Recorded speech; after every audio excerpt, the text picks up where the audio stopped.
O modo como medimos o tempo pelo relógio não é universal, ou seja, não é válido para todas as épocas e todos os povos, mas apenas uma possibilidade de medição desenvolvida em nossa cultura, sendo, portanto, uma construção histórica.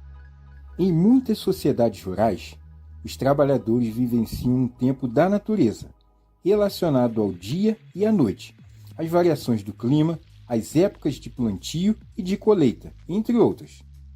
Já nas sociedades industriais contemporâneas, os trabalhadores de uma fábrica, por exemplo, vivenciam um ritmo de tempo marcado pelas horas do relógio, mesmo porque as horas de trabalho, em geral, são vendidas por determinado preço, o chamado salário. Assim, nesse tempo da fábrica, também encontrado em outras atividades profissionais, a jornada de trabalho não obedece mais ao nascer e ao pôr do sol, ou às variações do clima, mas às exigências da empresa. O modo de vida nas sociedades atuais levou-nos a uma crescente preocupação com o tempo cronológico, que se traduz pela constante consulta aos relógios. Logo que foram inventados, os relógios mecânicos eram instalados nas torres das igrejas, nos monumentos de praças, nos edifícios públicos. Atualmente, considerado um instrumento básico para a organização das rotinas diárias, encontra-se no pulso das pessoas, no veículo, na parede, sobre a mesa, nas agendas e nos celulares. O tempo do relógio passou a governar em grande parte o cotidiano das pessoas, mesmo contrariando as necessidades naturais. Há a hora de acordar, de comer, de trabalhar, de tomar banho, de dormir, entre outros afazeres.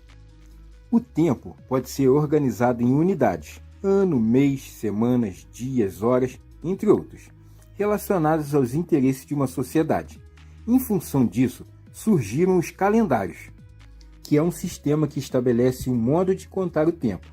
O termo deriva do latim calendarium, livro de contas, do qual constavam os juros dos empréstimos pagos nas calendas, que correspondiam ao primeiro dia dos meses romanos.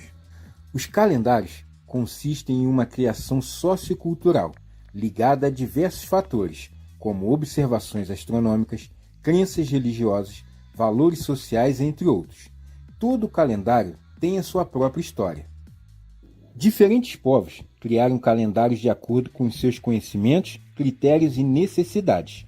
Supõe-se que o primeiro calendário foi criado entre 3.000 e 2.000 anos antes do nascimento de Cristo, provavelmente pelos chineses, egípcios ou talvez os sumérios, com base na observação do Sol e da Lua. Atualmente, o calendário cristão é o mais utilizado no mundo, embora nem todos os povos o tenham adotado. Muçulmanos e judeus, por exemplo, têm um sistema próprio de demarcação do tempo. Os povos cristãos têm como marco básico da contagem do tempo o nascimento de Cristo. Em 532, um monge chamado Dionísio, conhecido como Dionísio o Pequeno, constatando a impotência dos cristãos quanto a entenderem-se sobre a data da criação do mundo, propôs que se iniciasse a era cristã com o nascimento de Cristo, que ele situava no ano de 753 de Roma. A sua proposta foi adotada por toda a cristandade e hoje a era cristã é a mais usada no mundo. Segundo o calendário cristão, as datas anteriores ao nascimento de Cristo recebem a abreviatura AC, antes de Cristo. As datas posteriores podem vir acompanhadas ou não da abreviatura DC, depois de Cristo. No calendário cristão, o ano fixado para o nascimento de Cristo foi considerado o ano 1 da era cristã, e não o ano 0, possivelmente porque o conceito do zero ainda era pouco difundido na Europa Ocidental. No século XVI, o Papa Gregório XIII convocou uma comissão de astrônomos que promoveu ajustes no calendário cristão. O resultado ficou conhecido como Reforma Gregoriana, dando origem ao calendário que ainda hoje utilizamos. A Reforma Gregoriana foi posta em prática a partir de 1582. Assim como outros calendários, o cristão agrupa o tempo em dias, semanas, meses e anos. Os períodos maiores podem ser agrupados de 10 em 10 anos, chamados de décadas, de 100 em 100 anos, chamados de séculos, ou de 1000 em 1000 anos, chamados de milênios. O século é uma unidade de tempo muito utilizada nos estudos de história. Costuma-se indicar os séculos por algarismos romanos, uma tradição que vem da Roma Antiga. Por exemplo, século XV, do ano de 1401 ao ano de 1500, século XXI, do ano de 2001 a 2100. Um modo fácil de saber a que século pertence determinado ano é somar 1 ao número de centenas do ano.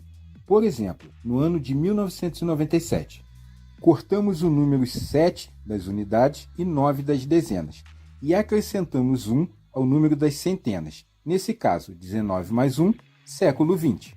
Assim, 1997 pertence ao século 20. No entanto, quando um ano termina em 00, como o ano 2000, por exemplo, temos uma exceção à regra. Nesse caso, o número de centenas indica o século, ou seja, é somente cortar o número das unidades e das dezenas. Eu espero que com esse vídeo tenha lhe ajudado a entender um pouco as concepções do tempo na história. Muito obrigado por você ter assistido a mais esse vídeo, só lembrando que esse contexto histórico é muito mais complexo do que o que foi mostrado no vídeo. Um grande abraço e fique com Deus.